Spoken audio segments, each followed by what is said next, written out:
세 번째, 시편 119편 11절입니다. 내가 주께 범죄하지 아니하려 하여 주의 말씀을 내 마음에 두었나이다.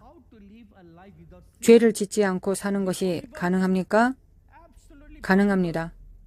마음에 말씀을 두면 됩니다. 마음에 말씀을 두면 의에 어긋나는 생각을 하고 싶은 유혹을 받을 때마다 당신 속에 있는 말씀이 말할 것입니다. 당신의 마음을 두드릴 것입니다. 이런 경험을 해본 적이 있습니까? 당신이 당신에게 합당하지 않는 것을 하려 할 때 이것을 하지 말라고 당신의 마음을 두드릴 것입니다. 당신이 두려움을 느끼거나 무서운 감정이 들 때 이것을 하지 말라고 하는 것은 당신 안에 있는 말씀입니다. 그것이 당신을 경고하거나 죄로부터 지켜줍니다. 하지만 말씀이 없다면 누가 여러분을 판결하겠습니까? 어떻게 죄짓지 않는 삶을 살 수 있겠습니까? 내가 주께 범죄하지 아니하려 하여 주의 말씀을 내 마음에 두었나이다. 네 번째, 말씀을 지켜 행하십시오. 첫 번째 해야 할 일은 말씀을 저장하십시오. 두 번째 해야 할 일은 말씀을 간직하십시오. 말씀을 묵상하십시오. 세 번째 해야 할 일은 말씀을 두십시오. 마지막으로 해야 할 일은 실천하십시오. 여호수아 1장 8절입니다. 이 율법책을 내 입에서 떠나지 말게 하며 주야로 그것을 묵상하여 그 안에 기록된 대로 다 지켜 행하라. 그리하면 내 길이 평탄하게 될 것이며 내가 형통하리라. 이는 말씀을 실천하라는 의미입니다. 하나님의 말씀에 순종하는 것입니다. 좋은 실천으로 시작하는 것은 스윗 목사님이 쓴 아름다운 책처럼 거룩한 입술, 거룩한 입입니다. 모든 죄가 여기에서 시작되기 때문입니다.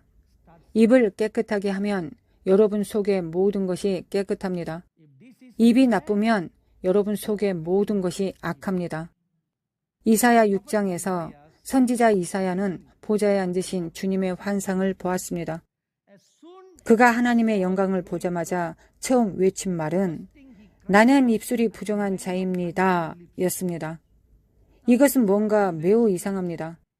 그는 눈으로 주님을 보았습니다. 그런데 왜 그는 내가 눈이 부정한 자라고 말하지 않고 입술이 부정한 자라고 말했을까요? 말씀의 입구가 온 몸을 더럽힐 것입니다. 혼을 더럽히고 영을 더럽히고 몸을 더럽힐 것이기 때문입니다. 좋다, 나쁘다, 추악하다고 하는 당신의 말이 그러합니다. 이 입으로 하나님을 찬양하고 같은 입으로 누군가를 저주합니다. 저는 이 사건을 영원히 기억할 것입니다. 이 일은 제가 사역에 들어가기 전 고등학교에 다니고 있을 때였습니다. 한 번은 주말에 한 친구 집에 갔는데 그는 전통적인 기독교 가정에서 태어났고 부모님은 매우 경건하고 영적인 사람들입니다. 특히 그의 어머니는 매우 영적이고 기도하는 분이셨습니다. 그녀는 기도 모임을 한 번도 빠지지 않았습니다. 심지어 마을의 설교자가 방문해도 거기에 가지 않고 교회의 모든 기도 모임에 참석합니다. 그리고 온 가족이 음악적인 재능을 가지고 있습니다.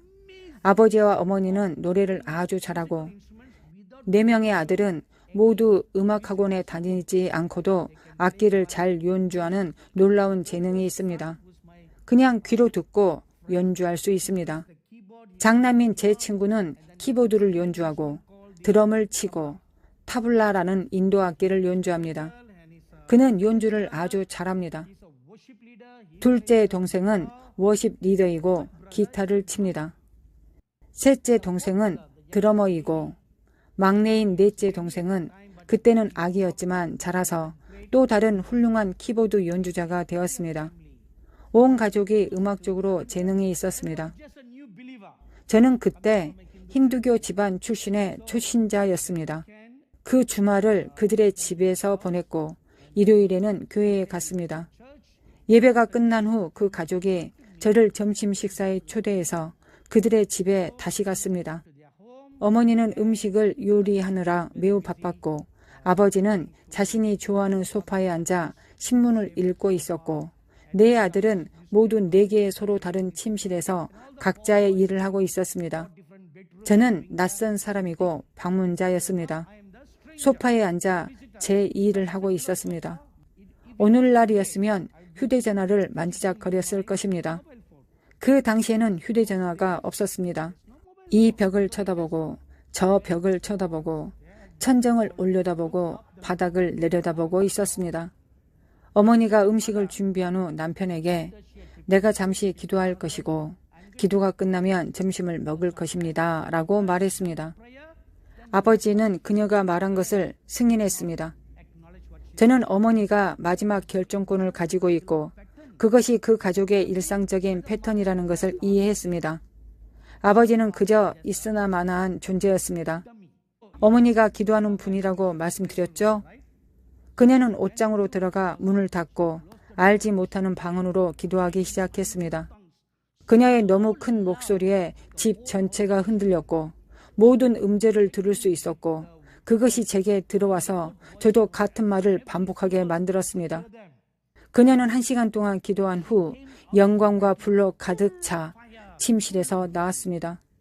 바로 그때 제 친구가 그의 침실에서 나왔고 그는 어머니를 화나게 하는 일을 했습니다. 그런데 즉시 그녀의 입에서 욕설이 튀어나왔습니다. 그녀는 아들에게 온갖 종류의 욕설을 했습니다. 저는 충격을 받았습니다. 그때 아버지는 무엇을 하고 있었을지 알 것입니다. 그저 신문을 읽고 있었습니다. 다시 저는 그에게 익숙한 평범한 일이라는 것을 이해하게 되었습니다. 저는 충격을 받았습니다. 어머니는 모든 욕설을 풀어놓은 후 부엌으로 가서 음식을 준비했습니다. 아버지는 신문을 내려놓고 저를 보더니 할 말이 있다고 이리로 오라고 하셨습니다. 저는 아버지 가까이에 갔고 그는 제게 속삭였습니다.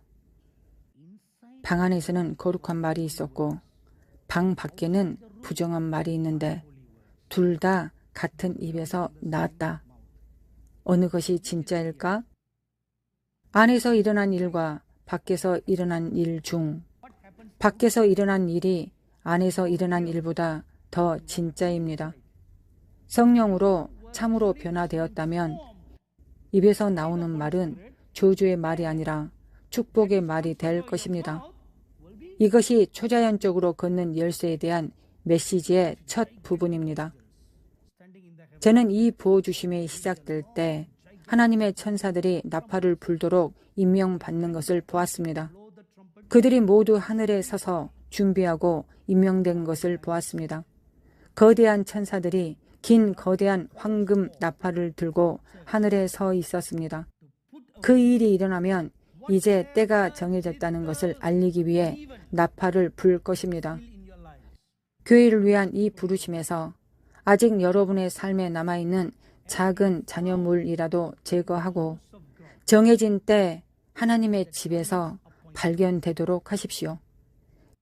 정해진 때 하나님의 집에 있지 않다면 비가 올 때 비를 놓칠 것입니다.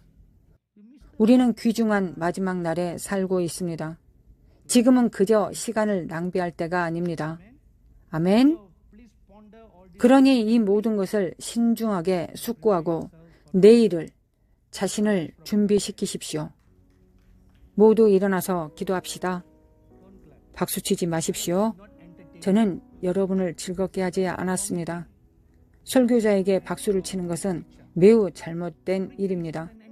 설교자는 연예인이 아닙니다. 그는 여러분을 위해 하나님의 말씀을 가져왔을 뿐입니다. 그런데 왜 박수를 칩니까? 그것은 잘못된 일입니다.